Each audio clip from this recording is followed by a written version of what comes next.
absolutely stunning reporting from British media today that reveals the extent of Republican cultivation of gun culture in this country. Of course, the first question we need to ask is, how are the British finding out more than American media? The answer to that is simple.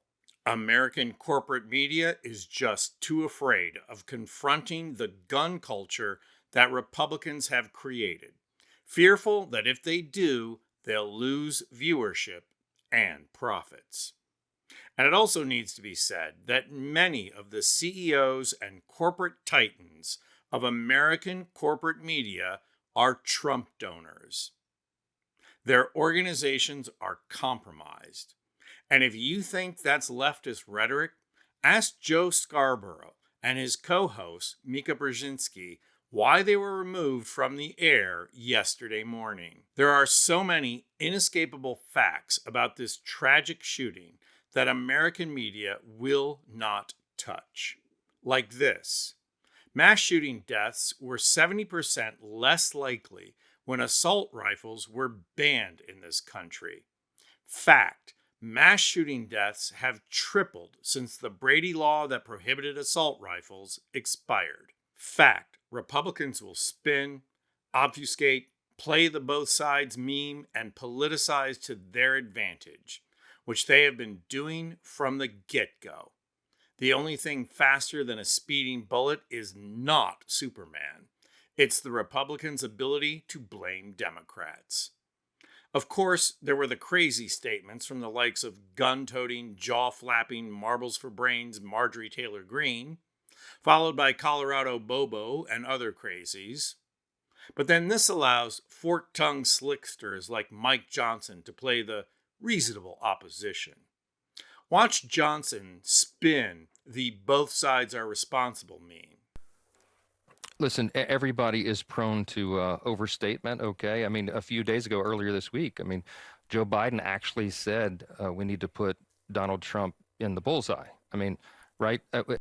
Really? Biden said bullseye? Get serious. Biden didn't say crosshairs, which specifically invokes gun culture. He said bullseye, which invokes the game of darts more than guns. Precisely because in the hypermasculine gun culture, the preferred target is a human outline, not a series of concentric circles like the old days. And Johnson has the gall, the outright gall, to compare bullseye to this. Hillary wants to essentially abolish the Second Amendment. By the way, and if she gets to pick her judges, nothing you can do, folks. Although the Second Amendment people, maybe there is, I don't know. But yes, Speaker Johnson, both sides do it. And there are a lot of facts that Republicans will run away from, none more than this. The most common profile of a mass shooter is a white male, loner, most likely bullied, with access to guns, and most commonly immersed in gun culture, collection, shooting, and viewing. Oh, and if they do have a party affiliation, guess where it usually lines up? With the Republicans. And Republicans know this. In fact, what British media uncovered today is that gun nuts are so likely to be Republican. You'll note I said gun nuts, not gun owners. There's a difference.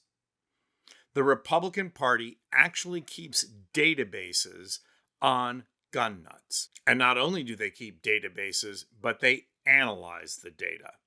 Watch this. Channel 4 News can reveal that Thomas Crooks's father, the owner of the rifle that was used to shoot at Donald Trump, was held on a database and profiled by the former president's election campaign and identified by them as a strong Republican supporter, gun owner, and hunter.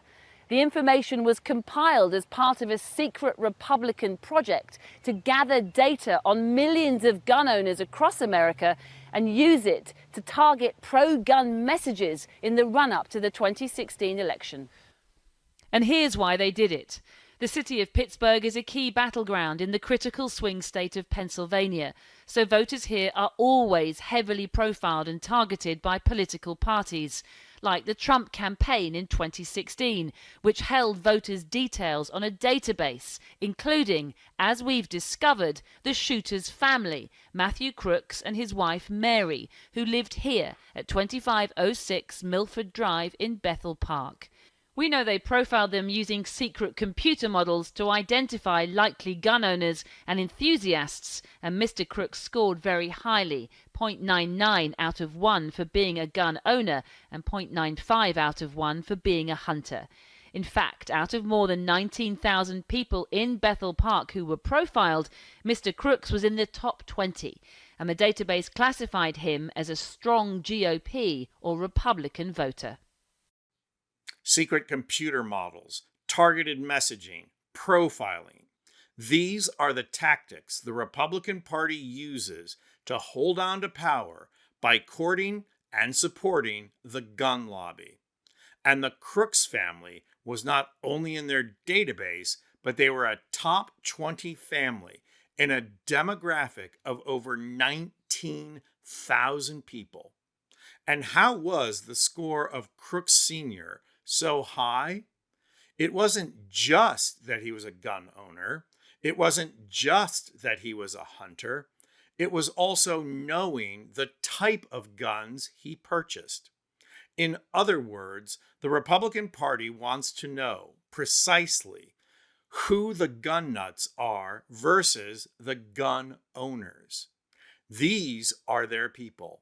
They message them, they cultivate them, they fleece them out of money because, of course, that's what billionaire politicians do best, fleece people out of money. So is it frightening that Republican cultivation of gun nut culture has turned around and had a boomerang effect, resulting in violence against a Republican candidate and Republican voters?